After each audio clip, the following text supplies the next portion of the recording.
Over the course of various adventures, Pat and I have been blessed to see so much of the world's natural beauty. From rolling rivers to sweeping deserts, our journey has taken us to so many awe-inspiring places. Our passion for the outdoors has brought us so much joy, and our adventures going rock climbing, kayaking, and backpacking have truly changed our lives. Unfortunately, our journey has also shown us the expense of human growth on the planet. Whether it's a pile of trash or streams running dry, the consequences of people's choices have never had higher stakes.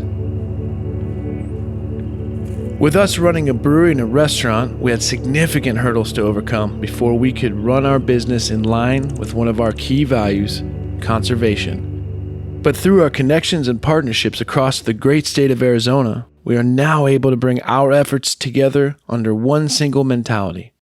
Don't fuck it up.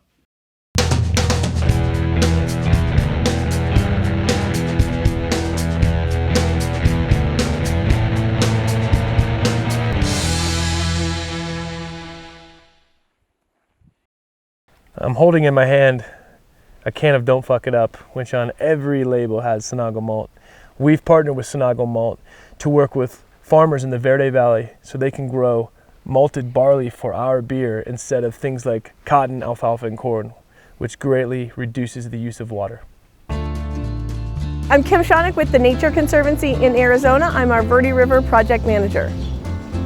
The Verde River is one of the last free-flowing rivers in Arizona. You can think of it as a ribbon of green in a desert landscape.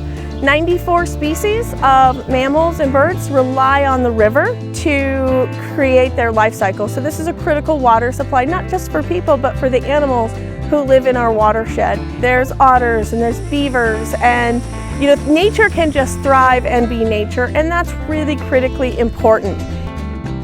Arizona has quite a few examples of what happens if we take too much water out of our rivers. And what we want to do here in the Verde is look for solutions where we're taking water in a responsible way and we're mitigating for that use so that we continue to have flow. Because what we don't want is a dry Verde River. The Nature Conservancy has been working with agriculture in the Verde Valley for about a decade. And one of the questions we had was, can we grow crops that use less water but make the same amount of money for farmers? So we looked at a variety of different crops, and we realized that barley was a really good opportunity for the rivers and the farmers. So partnering with Chip Norton and others to develop Sinagua malt meant that we could add value to that product and then sell to local breweries. So that's how we came to this idea of growing barley locally, having it malted locally, and then selling it to breweries throughout Arizona. We've been really honored to work with the Arizona Wilderness. I think they believe in their mission and they believe in how do we create beers and engage in the wilderness. And they've always been willing to come out and pick and see the tractors work and really talk about what it is that we're doing here together. So it's been a great honor to work with their team and with their employees and really get to know how to connect downstream users with this watershed. 100% of our malt is Sinagua malt, which saves water in the Verde Valley River. We also partner with Arizona Grassroots Beef Company so we can ensure that the food that you're eating is sustainable and better for Arizona.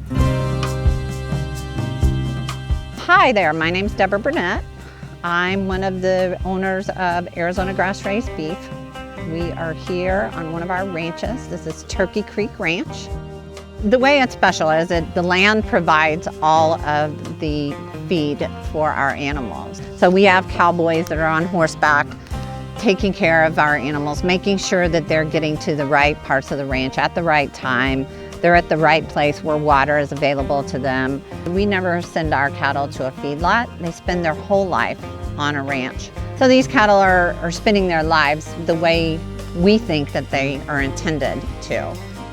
One of my business partners, Tim Peterson, and his whole family are very involved in the day-to-day operation of ranching. Well, my name's Tim Peterson. I'm a co-owner of Arizona Grass-Raised Beef. Pretty much run the agriculture department of Arizona Grass-Raised Beef. The cattle that we process for Arizona Grass-Raised Beef are free-range cattle. They're pretty much half wild. They run through the mountains here, the Bradshaw Mountains, and graze. They have very little restriction to them. Everything that we do is integrated from the ranch all the way to the table, and it's all about Arizona. Arizona cattle, Arizona processing plant. They drink from springs and creeks. You know, being a cattle rancher is really more of a lifestyle than a job. It's 7 days a week. It's 24 hours a day. These cattle have to be managed. They have to be dealt with and taken care of. This environment is supporting not only the cattle, but it's supporting the land. I mean, the land is more healthy because the cattle is here. The cattle are more healthy because of this land is available to them. And the beautiful thing about doing business with Wilderness is their insights and their drive to deliver a local and amazing product. That's the biggest common denominator is we love the great outdoors. We care about the outdoors. We care about managing the outdoors, and we care about the state of Arizona and what we do in this state. We also are proud to partner with Recycled City, which takes all of our food and all of any waste that we have and turns it into usable compost soil.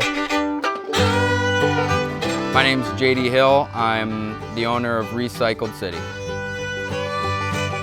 At Arizona Wilderness, all the food waste and other compostable materials like napkins and paper plates are put into a compost bin. We pick up the compost bins, bring them to our farm where we dump out all the materials. We water and turn it for 9 months, and then it is ready to be used as a soil amendment. The soil is spread all over our farm fields, and then we use it to grow organic produce. We grow seasonal fruits, vegetables, and herbs. Right now we have tomatoes, squash, peppers, eggplant, cucumbers, and a variety of greens and herbs. What people don't understand about compost is what is compostable. The best thing to think about is, was it alive? This tomato plant, it's alive, and so any part of it can be composted. Paper comes from a tree, can be composted. It's pretty common for people to think that food isn't compostable, and they'll put the food into the trash can and then they'll put the paper plate into the compost. You know, the paper plate's compostable, but so is the food. All the piles that we have here are diverted from landfills. 100% of the food waste we pick up would have went to the landfill. The personal involvement that the owners and employees at Arizona Wilderness have with us, they come down to the farm, they see what's going on, they get their hands dirty, they want to be a part of this. It's something that's really special. So on behalf of everyone at Arizona Wilderness, thank you to our partners for helping make our company and our beer what it is. And thank you to our supporters for fueling our fire. Every time you buy a pint, a burger, or anything else from Arizona Wilderness, you are contributing towards our efforts. We hope you're glad to know that everything with our name on it has conservation in mind. More importantly, we hope that our creations inspire you to go out and explore the Arizona Wilderness. And just remember, don't fuck it up.